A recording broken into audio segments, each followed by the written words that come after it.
ਅੱਜ ਦੀਆਂ ਖਬਰਾਂ ਵੱਲ ਚੱਲੀਏ ਤੇ ਜਿਸ ਤਰ੍ਹਾਂ ਆਪਾਂ ਸਵੇਰੇ ਵੀ ਤੁਹਾਡੇ ਨਾਲ ਡਿਸਕਸ ਕੀਤਾ ਸੀ ਅਪਡੇਟ ਅਮਰੀਕਾ ਦਾ ਜਿਹੜਾ ਮਾਰਨਿੰਗ ਦਾ ਸ਼ੋਅ ਹੈਗਾ ਉਹਦੇ ਵਿੱਚ ਪਈ ਪੈਮ ਬੋਂਡੀ ਜੋ ਅਟਾਰਨੀ ਜਨਰਲ ਹੈਗੇ ਅਮਰੀਕਾ ਦੀ ਉਹਨਾਂ ਦੀ ਛੁੱਟੀ ਹੋ ਸਕਦੀ ਹੈਗੀ ਆ।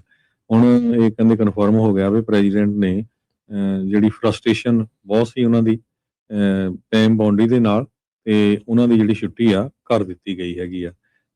ਸੋ 14 ਮਹੀਨੇ ਜੋ ਪੈਮ ਬੋਂਡੀ ਆ ਉਹ ਰਹੀ ਆ ਅਟਾਰਨੀ ਜਨਰਲ ਤੇ ਉਹਦੇ ਚ ਜਸਟਿਸ ਡਿਪਾਰਟਮੈਂਟ ਨੂੰ ਕਾਫੀ ਜ਼ਿਆਦਾ ਜਿਹੜਾ ਟਰਾਂਸਫਾਰਮ ਕੀਤਾ। ਬਹੁਤ ਸਾਰੇ ਲੋਕਾਂ ਦਾ ਜਿਨ੍ਹਾਂ ਤੋਂ ਕੋਈ ਬਦਲਾ ਲੈਣਾ ਸੀ ਜਿਹੜੇ ਖਾਸ ਕਰਕੇ ਪ੍ਰੈਜ਼ੀਡੈਂਟ ਟਰੰਪ ਉਹਨਾਂ ਦੇ ਉਲਟ ਸੀਗੇ ਉਹਨਾਂ ਨੂੰ ਵੀ ਕਈ ਜਿਹੜੇ ਚੱਕਰਾਂ ਦੇ ਵਿੱਚ ਕਈ ਜਿਹੜੇ ਲਾ ਸੂਟਸ ਆ ਉਹਨਾਂ ਦੇ ਵਿੱਚ ਫਸਾਇਆ ਤੇ ਕਿਸ ਹਿਸਾਬ ਦੇ ਨਾਲ ਉਹਨਾਂ ਨੇ ਜੈਫਰੀ ਐਪਸਟੀਨ ਵਾਲਾ ਜਿਹੜਾ ਜੋ ਸੈਕਸ ਅਫੈਂਡਰ ਸੀਗਾ ਉਹਦਾ ਕੇਸ ਹੈਂਡਲ ਕੀਤਾ ਉਹ ਵੀ ਕਈ ਜਿਹੜੇ ਰਿਪਬਲਿਕਨ ਆ ਉਹਨਾਂ ਨੇ ਪਸੰਦ ਨਹੀਂ ਕੀਤਾ।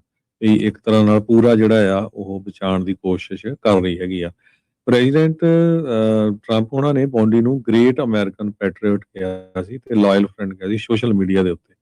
ਤੇ ਉਹਨਾਂ ਨੇ ਇਹ ਕਿਹਾ ਵੀ ਹੁਣ ਟੌਡ ਬਲੈਂਚੀ ਜੋ ਬੌਂਡੀ ਦਾ ਚੀਫ ਡਿਪਟੀ ਹੈਗਾ ਤੇ ਟਰੰਪ ਉਹਨਾਂ ਦਾ ਸਾਬਕਾ ਵਕੀਲ ਆ ਤੇ ਉਸ ਨੂੰ ਜਿਹੜੀ ਅਟਾਰਨੀ ਜਨਰਲ ਦੀ ਜਿਹੜੀ ਪਰਮਾਨੈਂਟ ਪਲੇਸਮੈਂਟ ਆ ਉਹ ਦਿੱਤੀ ਜਾਊਗੀ ਜਦੋਂ ਉਹ ਕਨਫਰਮ ਹੋ ਜਾਂਦਾ। ਤੇ ਕਹਿੰਦੇ ਵੀ ਪੈਮ ਬੌਂਡੀ ਨੇ ਵਧੀਆ ਕੰਮ ਕੀਤਾ ਹੈਗਾ ਪਰ ਹੁਣ ਫਿਊਚਰ ਦੇ ਵਿੱਚ we have to do lot of other stuff so ਉਹਦੇ ਕਰਕੇ ਜਿਹੜੀ ਛੁੱਟੀ ਆ ਉਹ ਕਰ ਦਿੱਤੀ ਗਈ ਹੈ ਜੀ। ਉਧਰ ਇੱਕ ਹੋਰ ਜਿਹੜੀ ਹਰਜੋਤ ਸਿੰਘ ਜੀ ਖਬਰ ਇਹ ਆ ਰਹੀ ਆ ਜਿਹੜੇ ਸੈਕਟਰੀ ਨੇ ਡਿਪਾਰਟਮੈਂਟ ਆਫ ਡਿਫੈਂਸ ਦੇ ਉਹਨਾਂ ਨੇ ਜਿਹੜੇ army chief of staff general Randy George ਉਹਨਾਂ ਨੂੰ ਬਾਹਰ ਦਾ ਰਸਤਾ ਜਿਹੜਾ ਉਹ ਦਿਖਾ ਦਿੱਤਾ ਆ। ਜਿਹੜੇ ਸਕੱਤਰ ਹੈਗਸਥ ਆ ਉਹਨਾਂ ਨੇ ਕਿਹਾ ਰੈਂਡੀ ਜਾਰਜ ਨੂੰ ਵੀ ਉਹ ਸਟੈਪ ਡਾਊਨ ਕਰ ਦੇਣ ਤੇ ਤੁਰੰਤ ਰਿਟਾਇਰਮੈਂਟ ਲੈ ਲੈਣ। ਜਿਹੜੇ ਕਈ ਸੋਰਸਿਸ ਇਹ ਦੱਸਦੇ ਆ ਵੀ ਟਰੰਪ ਹੋਣਾ ਦਾ ਤੇ ਹੈਗਸਥ ਦਾ ਜਿਹੜਾ ਆਰਮੀ ਦਾ ਵਿਜ਼ਨ ਆ ਉਸ ਨੂੰ ਇੰਪਲੀਮੈਂਟ ਕਰਨ ਦੇ ਲਈ ਇਹ ਚੀਜ਼ ਇਹਨਾਂ ਦੁਆਰਾ ਕੀਤੀ ਗਈ ਹੈਗੀ ਆ।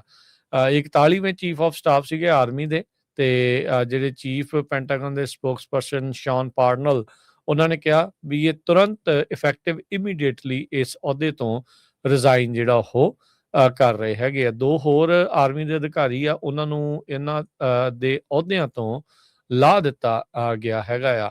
ਜਨਰਲ ਡੇਵਿਡ ਹੌਡਨੇ ਜਿਨ੍ਹਾਂ ਨੇ army transformation and training command ਨੂੰ ਲੀਡ ਕੀਤਾ ਸੀ ਤੇ ਮੇਜਰ ਜਨਰਲ ਵਿਲੀਅਮ ਗ੍ਰੀਨ ਜੋ ਕਿ ਆਰਮੀ ਚੈਪਲਿਨ ਕਾਰਪਸ ਨੂੰ ਜਿਹੜਾ ਉਹ ਹੈਡ ਕਰਦੇ ਸੀਗੇ।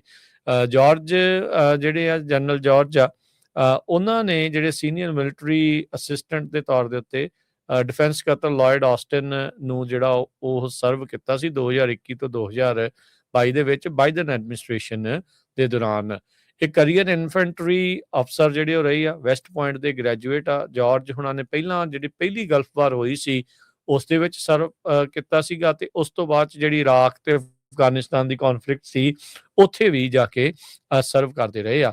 Army chief of staff typically ਕਹਿੰਦੇ ਵੀ 4 ਸਾਲ ਦੀ ਟਰਮ ਹੁੰਦੀ ਆ। ਜੋ ਬਾਈਡਨ ਹੁਣਾਂ ਨੇ 2023 ਦੇ ਵਿੱਚ ਇਹਨਾਂ ਨੂੰ ਨੋਮੀਨੇਟ ਕੀਤਾ ਸੀ ਤੇ ਇਹ ਕਨਫਰਮ ਹੋ ਗਏ ਸੀਗੇ।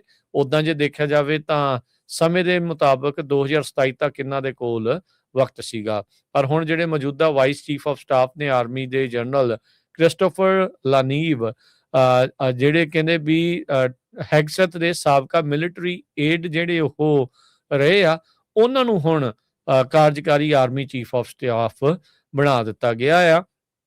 ਇਹ ਜਿਹੜੇ ਕਮਾਂਡਿੰਗ ਜਨਰਲ ਰਹੇ ਆ ਆਰਮੀ ਦੀ 82nd ਏਅਰਬੋਰਨ ਡਿਵੀਜ਼ਨ ਦੇ 2022 ਤੋਂ 2023 ਦੇ ਜਿਹੜੇ ਉਹ ਦਰਮਿਆਨ। ਸੋ ਅੱਜ ਜਿਹੜੇ ਆ chief of staff army chief of staff ਉਹਨਾਂ ਨੂੰ ਵੀ ਬਾਹਰ ਦਾ ਰਸਤਾ ਦਿਖਾਇਆ ਗਿਆ ਹੈ ਜੀ। ਅਗਲੀ ਖਬਰ ਵੱਲ ਚੱਲੀਏ। ਅੱਜ ਅਮਰੀਕਾ ਨੇ ਇਰਾਨ ਦਾ ਇੱਕ ਬਹੁਤ ਵੱਡਾ ਜਿਹੜਾ ਬ੍ਰਿਜ ਸੀ ਉਸ ਨੂੰ ਬੰਬ ਮਾਰ ਕੇ ਤੋੜ ਦਿੱਤਾ ਤੇ ਪ੍ਰੈਜ਼ੀਡੈਂਟ ਟਰੰਪ ਉਹਨਾਂ ਨੇ ਕਿਹਾ ਆ ਵੀ ਹੋਰ ਇਦਾਂ ਦੇ ਜਿਹੜੇ ਸਟ੍ਰਾਈਕ ਆ ਉਹ ਆਉਣ ਵਾਲੇ ਸਮੇਂ ਦੇ ਵਿੱਚ ਆਉਣਗੇ ਜਿਹਦੇ ਨਾਲ 8 ਲੋਕਾਂ ਦੀ ਮੌਤ ਹੋਈ ਆ ਤੇ ਇਹ ਇੱਕ ਸਸਪੈਂਸ਼ਨ ਬ੍ਰਿਜ ਸੀ ਇਰਾਨ ਦਾ ਬਹੁਤ ਵੱਡਾ ਬ੍ਰਿਜ ਸੀ ਤੇ 136 ਮੀਟਰ ਹਾਈ ਤੇ 400 ਮਿਲੀਅਨ B1 ਸਸਪੈਂਸ਼ਨ ਬ੍ਰਿਜ ਸੀਗਾ ਤਹਿਰਾਨ ਤੇ ਕਰਾਜ ਦੇ ਵਿਚਕਾਰ ਤੇ 8 ਲੋਕਾਂ ਦੀ ਮੌਤ ਹੋਈ ਆ, 95 ਉੱਤੇ ਜਿਹੜੇ ਆ ਫੱਟੜ ਹੋ ਗਏ ਹੈਗੇ ਆ। ਸੋ ਟਰੰਪ ਉਹਨਾਂ ਨੇ ਕਿਹਾ ਵੀ ਇਹ ਕਦੇ ਵੀ ਹੁਣ ਦੁਬਾਰਾ ਕੀ ਇਸ ਬ੍ਰਿਜ ਨੂੰ ਯੂਜ਼ ਨਹੀਂ ਕਰ ਸਕਣਗੇ। ਕੱਲ ਪ੍ਰੈਜ਼ੀਡੈਂਟ ਟਰੰਪ ਉਹਨਾਂ ਨੇ ਪ੍ਰਾਈਮ ਟਾਈਮ ਸਪੀਚ ਦੇ ਵਿੱਚ ਇਹ ਕਿਹਾ ਸੀ ਵੀ ਯੂਐਸ ਦੀ ਵਾਰ ਜਿਹੜੀ ਆ, ਯੂਐਸ ਦੀ ਤੇ ਇਜ਼ਰਾਈਲ ਦੀ ਇਰਾਨ ਦੇ ਉੱਤੇ ਹੈਗੀ ਆ, ਉਹ ਪੂਰੀ ਸਕਸੈਸ ਆ ਤੇ ਲਗਭਗ ਅਸੀਂ ਕੰਪਲੀਸ਼ਨ ਦੇ ਲਾਗੇ ਹੈਗੇ ਆ। ਪਰ ਉਹਨਾਂ ਨੇ ਇਹ ਕਿਹਾ ਸੀ ਵੀ ਅਸੀਂ ਜਿਹੜਾ ਇਰਾਨ ਦਾ ਪਾਵਰ ਪਲਾਂਟ ਪੂਰੀ ਤਰ੍ਹਾਂ ਜਿਹੜਾ ਤਬਾਹ ਕਰਾਂਗੇ ਤੇ ਇਲੈਕਟ੍ਰਿਸਿਟੀ ਵੀ ਆਪਾਂ ਤਬਾਹ ਕਰਾਂਗੇ ਜਿਹੜੀ ਮਿਲੀਅਨਸ ਆਫ ਲੋਕਾਂ ਨੂੰ ਜਾਂਦੀ ਹੈਗੀ ਆ। ਕਹਿੰਦੇ we are going to hit each and every one of their electric generating plants very hard and probably simultaneously। ਸੋ ਉਹਨਾਂ ਨੇ ਇਹ ਕਿਹਾ ਸੀ ਵੀ ਅਸੀਂ ਸਟੋਨ ਏਜਸ ਦੇ ਵਿੱਚ ਜਿਹੜਾ ਇਰਾਨ ਆ ਉਸ ਨੂੰ ਪਹੁੰਚਾ ਦੇਵਾਂਗੇ। ਸੋ ਲਗਾਤਾਰ ਜਿਹੜੇ ਆ ਇਰਾਨ ਦੇ ਉੱਤੇ ਜਿਹੜੇ ਆ ਉਹ ਅਟੈਕ ਹਜੇ ਵੀ ਚੱਲ ਰਹੇ। ਜਨੇਵਾ ਕਨਵੈਨਸ਼ਨ ਦੇ ਮੁਤਾਬਕ ਇਹ ਟੋਟਲੀ ਵਾਰ ਕ੍ਰਾਈਮ ਦੇ ਤੌਰ ਦੇ ਉੱਤੇ ਦੇਖਿਆ ਜਿਹੜਾ ਉਹ ਜਾਂਦਾ ਆ। ਕਾਰਪੇਟ ਬੰਬਿੰਗ ਕਿਸੇ ਵੀ ਮੁਲਕ ਦੇ ਉਲਟ ਜਿਹੜੀ ਉਹ ਇਸ ਤਰੀਕੇ ਨਾਲ ਕੀਤੀ ਜਾਵੇ ਤਾਂ ਉਸਨੂੰ ਵਾਰ ਕ੍ਰਾਈਮ ਮੰਨਿਆ ਜਿਹੜਾ ਉਹ ਜਾਂਦਾ ਆ। ਸਟੀਲ ਦੇ ਪਲਾਂਟ ਹੋ ਗਏ ਜਾਂ ਜਿਹੜੇ ਵੀ ਇਨਫਰਾਸਟ੍ਰਕਚਰ ਦੇ ਇਸ ਤਰੀਕੇ ਦੀਆਂ ਜਿਹੜੀਆਂ ਚੀਜ਼ਾਂ ਆ ਉਹਨਾਂ ਨੂੰ ਤੋੜਨਾ ਇਹ ਇੱਕ ਕਹਿੰਦੇ ਵੀ ਬਾਕੀ ਦੇ ਲੋਕਾਂ ਦੇ ਨਾਲ ਇੱਕ ਹਿਸਾਬ ਦੇ ਨਾਲ ਕਹਿ ਲਓ ਵੀ ਨਾ ਇਨਸਾਫੀ ਹੀ ਜਿਹੜੀ ਹੁੰਦੀ ਆ, ਵੀ ਉਹਨਾਂ ਦੀ ਜਿਹੜੀ ਓਵਰਆਲ ਜ਼ਿੰਦਗੀ ਦੇ ਉੱਤੇ ਜਿਹੜਾ ਭੈੜਾ ਅਸਰ ਪੈਂਦਾ। ਦੇਖੋ ਲੜਾਈ ਦੇ ਵਿੱਚ ਆਬਵੀਅਸਲੀ ਸਿਵਿਲੀਅਨਸ ਦੀ ਮੌਤ ਹੁੰਦੀ ਹੋਈ ਆ, ਇਹ ਤੋਂ ਕੋਈ ਦੋ ਰਾਵਾਂ ਨਹੀਂ ਹੈਗੀਆਂ, ਪਰ ਮਿੱਥ ਕੇ ਇਸ ਤਰੀਕੇ ਦੇ ਨਾਲ ਇਹਨਾਂ ਨੂੰ ਭੰਨਣਾ ਤੇ ਮਾਰਨਾ ਉਹ ਇੱਕ ਵਾਰ ਕ੍ਰਾਈਮ ਮੰਨਿਆ ਜਿਹੜਾ ਉਹ ਜਾਂਦਾ ਹੈਗਾ। ਤੇ ਇਹ ਸ਼ਰੇਆਮ ਹੀ ਕਹਿ ਰਹੇ ਆ ਵੀ ਆਪਾਂ ਇਹ ਸਾਰੀਆਂ ਚੀਜ਼ਾਂ ਕਰਨ ਜਿਹੜੇ ਉਹ ਜਾ ਰਹੇ ਆ। ਤੇ ਈਰਾਨ ਵਾਲੇ ਫਿਰ ਉਹੀ ਕਹਿੰਦੇ ਆ ਵੀ ਅਸੀਂ ਵੀ ਇਸ ਦਾ ਜਿਹੜਾ ਉਹ ਬਦਲਾ ਆ ਉਹ ਲਵਾਂਗੇ। ਸੋ ਇਹ ਜਿਹੜੀ ਚੀਜ਼ ਆ। ਉਧਰ ਟਰੰਪ ਹੁਣਾਂ ਨੇ ਯੂਐਸ ਨੂੰ ਕਿਹਾ ਵੀ ਅਸੀਂ ਈਰਾਨ ਦੀ ਜੌਬ ਜਲਦ ਹੀ ਜਿਹੜੀ ਉਹ ਫਿਨਿਸ਼ ਕਰਨ ਜਾ ਰਹੇ ਹੈਗੇ ਆ, ਜਿੱਦਾਂ ਤੁਸੀਂ ਹੁਣੇ ਜ਼ਿਕਰ ਕਰਕੇ ਜਿਹੜੇ ਉਹ ਹਟੇ ਹੈਗੇ ਆ। Bomb back to stone ages US ਦੇ ਦੁਆਰਾ ਜਿਹੜੇ ਇਦਾਂ ਦੇ ਥ੍ਰੈਟ ਆ ਪਹਿਲੀ ਵਾਰ ਨਹੀਂ, ਵੀਅਤਨਾਮ ਦੇ ਵਿੱਚ ਵੀ ਇਹਨਾਂ ਨੇ ਇਸੇ ਤਰੀਕੇ ਦਾ ਹੀ ਥ੍ਰੈਟ ਧਮਕੀ ਜਿਹੜੀ ਉਹ ਦਿੱਤੀ ਸੀਗੀ। ਅੱਜ ਤੋਂ ਕੁਝ ਵੀਕ ਪਹਿਲਾਂ ਇਹ ਜਿਹੜਾ ਬੌਮ ਟੂ ਸਟੋਨ ਏਜ ਵਾਲੀ ਜਿਹੜਾ ਫਰੇਜ਼ ਆ ਉਹ ਸੁਣਿਆ ਗਿਆ ਸੀਗਾ ਕਈ ਜਿਹੜੇ ਐਨਾਲਿਸਟ ਆ ਉਹਨਾਂ ਦੇ ਮੂੰਹੋਂ, ਤੇ ਅੱਜ ਰਾਸ਼ਟਰਪਤੀ ਟਰੰਪ ਹੁਣਾਂ ਦੇ ਮੂੰਹੋਂ ਆਪਾਂ ਇਹ ਜਿਹੜੀ ਕੱਲ ਆ ਉਹ ਗੱਲ ਸੁਣੀ ਹੈਗੀ ਆ।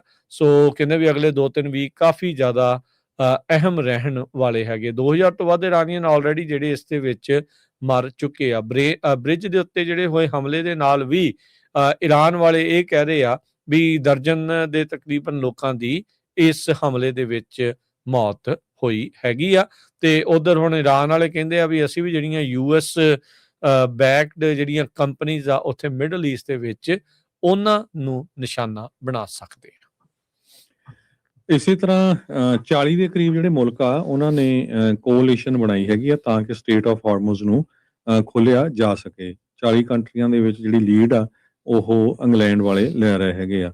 ਬ੍ਰਿਟਿਸ਼ ਫੋਰਨ ਸੈਕਟਰੀ ਕੂਪਰ ਉਹਨਾਂ ਨੇ ਕਿਹਾ ਵੀ ਜੋ ਯੂਐਸ ਦੇ ਪ੍ਰੈਜ਼ੀਡੈਂਟ ਆ ਉਹਨਾਂ ਨੇ ਕਾਫੀ ਜ਼ਿਆਦਾ ਪ੍ਰੈਸ਼ਰ ਪਾਇਆ ਸੀ ਯੂਰਪੀਅਨ ਐਲਾਈਜ਼ ਦੇ ਉੱਤੇ ਵੀ ਇਸ ਸਟੇਟ ਨੂੰ ਓਪਨ ਕਰਨ ਦੇ ਲਈ ਤੁਸੀਂ ਆਪ ਜਿਹੜੀ ਆ ਕੋਸ਼ਿਸ਼ ਕਰੋ। ਕਹਿੰਦੇ ਵੀ ਅਸੀਂ ਦੇਖਿਆ ਵੀ ਈਰਾਨ ਨੇ ਇੱਕ ਤਰ੍ਹਾਂ ਨਾਲ ਇੰਟਰਨੈਸ਼ਨਲ ਸ਼ਿਪਿੰਗ ਰਾਊਟ ਨੂੰ ਹਾਈਜੈਕ ਕੀਤਾ ਹੈਗਾ ਤੇ ਗਲੋਬਲ ਇਕਨੋਮੀ ਨੂੰ ਹੋਸਟੇਜ ਬਣਾਇਆ ਹੈਗਾ। ਇਹ ਕੂਪਰ ਉਹਨਾਂ ਦਾ ਜਿਹੜਾ ਬਿਆਨ ਆਇਆ ਹੈਗਾ।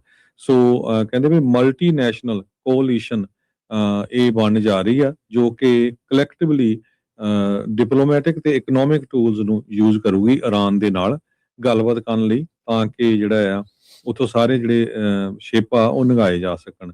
ਇਟਲੀ ਦੇ ਰਿਪਰੈਜ਼ੈਂਟੇਟਿਵ, ਨੀਦਰਲੈਂਡ ਦੇ, ਯੂਨਾਈਟਿਡ ਅਰਬ ਐਮੀਰੇਟਸ ਦੇ, ਇਹਨਾਂ ਨੇ ਵੀ ਇੱਕ ਜੁਆਇੰਟ ਕਾਲ ਜਿਹੜੀ ਆ ਦਿੱਤੀ ਹੈਗੀ ਆ humanitarian corridor to safeguard shipping of fertilizers ਤੇ ਪ੍ਰੀਵੈਂਟਿਵ ਫੂਡ ਕ੍ਰਾਈਸਿਸ। ਇਹ ਜਿਹੜਾ ਉਹਨਾਂ ਨੇ ਕਿਹਾ ਵੀ ਕਾਜ਼ਾ ਕਾਲਸ ਇੱਕ ਹਾਈ ਰਿਪਰੈਜ਼ੈਂਟੇਟਿਵ ਹੈਗੇ ਆ, ਉਹਨਾਂ ਨੇ ਵੀ ਇਸ ਦੇ ਵਿੱਚ ਹਿੱਸਾ ਲਿਆ ਹੈਗਾ ਆ। ਸੋ ਇਰਾਨੀਅਨ ਕਹਿੰਦੇ ਵੀ ਸਿਵਲੀਅਨ ਸ਼ਿਪਸ ਦੇ ਉੱਤੇ ਵੀ ਅਟੈਕ ਕਰ ਰਹੇ ਆ ਤੇ ਉਹਨਾਂ ਨੇ ਇਹ ਕਿਹਾ ਸੀ ਵੀ ਅਸੀਂ ਕਿਸੇ ਵੀ ਸ਼ਿਪ ਨੂੰ ਲੰਘਣ ਨਹੀਂ ਦੇਵਾਂਗੇ ਅਨਲੈਸ ਕਿ ਉਹ ਸਾਡਾ ਫਰੈਂਡਲੀ ਮੁਲਕ ਦਾ ਜਿਹੜਾ ਸ਼ਿਪ ਆ ਉਹ ਹੋਵੇ।